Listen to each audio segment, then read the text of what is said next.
નમસ્કાર મિત્રો, જય શ્રી કૃષ્ણ, રાધે રાધે। મિત્રો, આજે અમે તમને કેટલીક એવી વસ્તુઓ વિશે જણાવીશું જે જો કોઈ દીકરી તેના માતા પિતાના ઘરેથી સાસરે લાવે તો તેના ઘરનો વિનાશ નિશ્ચિત છે।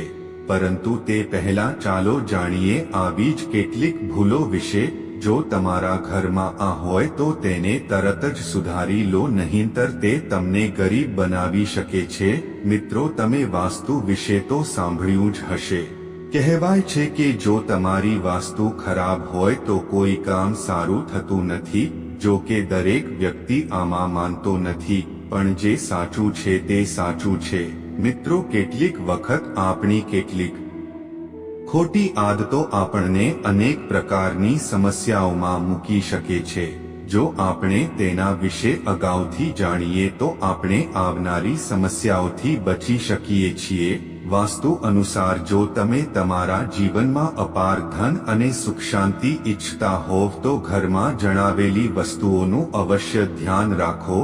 આવું કરવાથી ક્યારેય ગરીબી અને નિરાશા નહીં આવે। જાણો કે કઈ કઈ વસ્તુઓ કરવાથી તમે તમારી જાતમાંથી ગરીબી દૂર કરી શકો છો।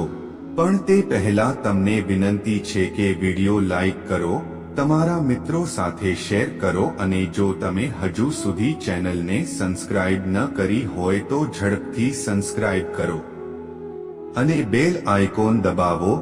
ચાલો સાંભળીએ કે તેઓ શું કહે છે। નંબર 1, જો તમે તમારા બેડરૂમમાં દરવાજા તરફ પગ રાખીને સૂઈ જાઓ છો તો તે વાસ્તુ અનુસાર યોગ્ય નથી।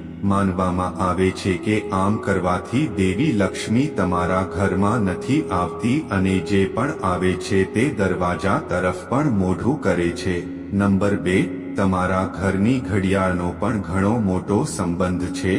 તમારે ઓશિકું કે માથા નીચે ઘડિયાળ રાખીને સૂવું જોઈએ નહીં। પલંગની આગળ કે પાછળ પણ ન રાખવી જોઈએ। આનાથી વ્યક્તિનું મન નકારાત્મક રીતે વિચારે છે અને તેની લક્ષ્મી ક્યારેય નજીકમાં દેખાતી નથી।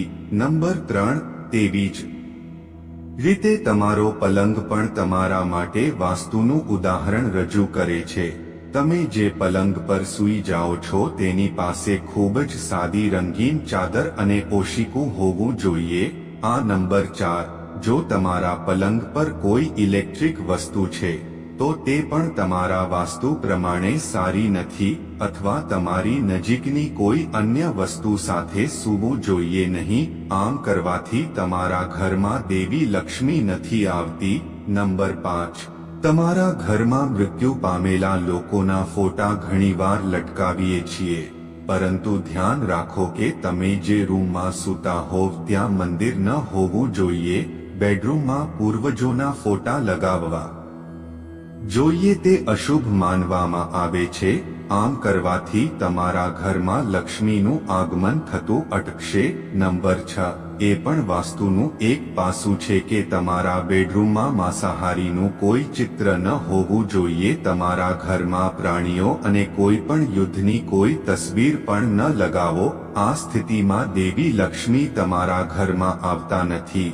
આ વાસ્તુ અનુસાર યોગ્ય નથી। મિત્રો, શાસ્ત્રોમાં કેટલીક બાબતોનું વર્ણન કરવામાં આવ્યું છે જે પત્નીએ પોતાના પિયરથી ક્યારે પણ ન લાવવું જોઈએ, નહીંતર પતિને બરબાદ કરી શકે છે, પતિ ગરીબ થઈ શકે છે। તે દરેક માતા પિતાનું સપનું હોય છે તેમની દીકરીઓ માટે કે તેમને એક સારી સાસરી અને પ્રેમાળ પતિ મળે, સન્માન મળવું જોઈએ અને સાસરિયા ઘરમાં ઘણી ખુશીઓ હોવી જોઈએ। પરંતુ ક્યારેક માતા પિતા કેટલીક એવી ભૂલો કરી બેસે છે જેના કારણે દીકરી અને તેના પતિને જીવનભર સહન કરવું પડે છે। દીકરીને આપવામાં આવેલી કેટલીક વસ્તુઓને કારણે તેના જીવન પર અસર થાય છે। આવો જાણીએ કઈ વસ્તુઓ ભૂલથી પણ દીકરીને ન આપવી જોઈએ। નંબર 1, દીકરીને ક્યારે મરચાં ન આપો।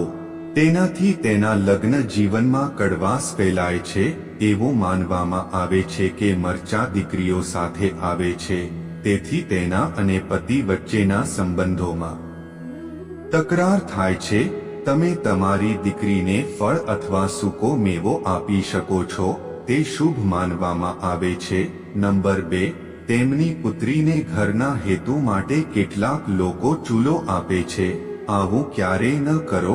સ્ટવને બદલે તમે અન્ય ઘરની વસ્તુઓ આપી શકો છો. નંબર 3, ભૂલથી પણ તમારી દીકરીને ધારદાર વસ્તુઓ ન આપવી. તેનો અર્થ એ છે કે તમે તેને તેના સંબંધોમાં જોડાવાથી રોકી રહ્યા છો. દીકરીને મીઠી વસ્તુઓ આપી શકો છો.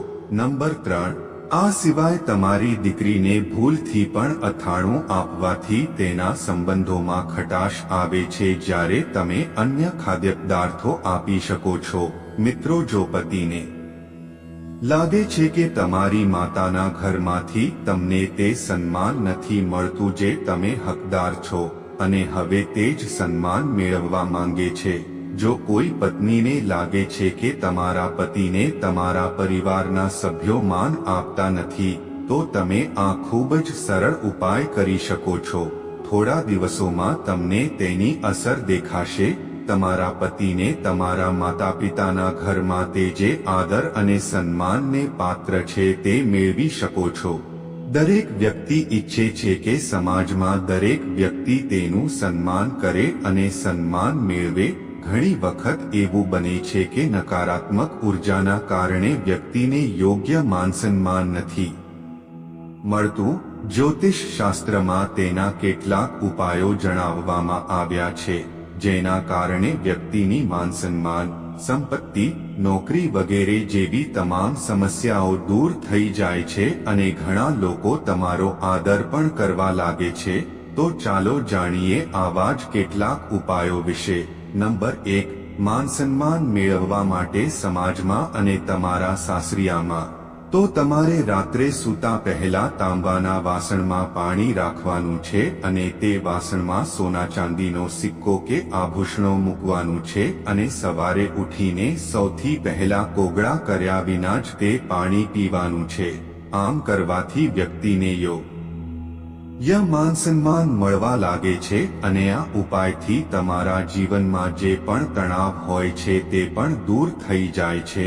તમારા મનમાં જે પણ તણાવ હોય તે ખતમ થઈ જશે. નંબર 2, રાત્રે સૂતી વખતે તમારા પલંગની નીચે વાસણમાં થોડું પાણી રાખો અને સવારે તે પાણી ઘરની બહાર ફેંકી દો. આમ કરવાથી જો કોઈ વિવાદ થાય છે અથવા કોઈ તમારા પર આરોપ મૂકે છે તો તે પણ અસરકારક સાબિત થશે નહીં. આમ કરવાથી તમને દરેક પ્રકારના વિવાદોથી રક્ષણ મળે છે. આનાથી તમારા પર જે પણ નકારાત્મકતા છે કે ઘરમાં કોઈ નકારાત્મકતા છે તો તે આ પાણી દ્વારા ઘરની બહાર નીકળી જશે. જો તમે આ ઉપાય રોજ કરશો તો તમને તેની અસર થોડા દિવસોની અંદર જોવા મળશે. નંબર 3, મિત્રો, સમાજમાં માનસન્માન મેળવવા સંબંધિત સમસ્યાઓ માટે અથવા જો તમને નોકરી ન મળી રહી હોય અથવા તમારો વ્યવસાય ચાલતો ન હોય તો તમારે કબૂતર અને પક્ષીઓને ચોખા અને બાજરીનું મિશ્રણ ખવડાવવું જોઈએ. જ્યારે તમારે શુક્રવારે બાજરી ખરીદવાની છે અને આ પ્રક્રિયા શનિવારથી શરૂ કરવાની છે. આમ કરવાથી તમને ઘણો ફાયદો થાય છે અને માનસન્માનની સાથે પૈસા સંબંધિત સમસ્યાઓ પણ દૂર થાય છે. જો તમને નોકરી ન મળી રહી હોય તો તમને નોકરી પણ મળે છે. બુધવારના દિવસે ગણપતિ ઉજવવામાં આવે છે. ભગવાનને ધૂપ ચઢાવવાથી વ્યક્તિ માનસન્માન મેળવે છે.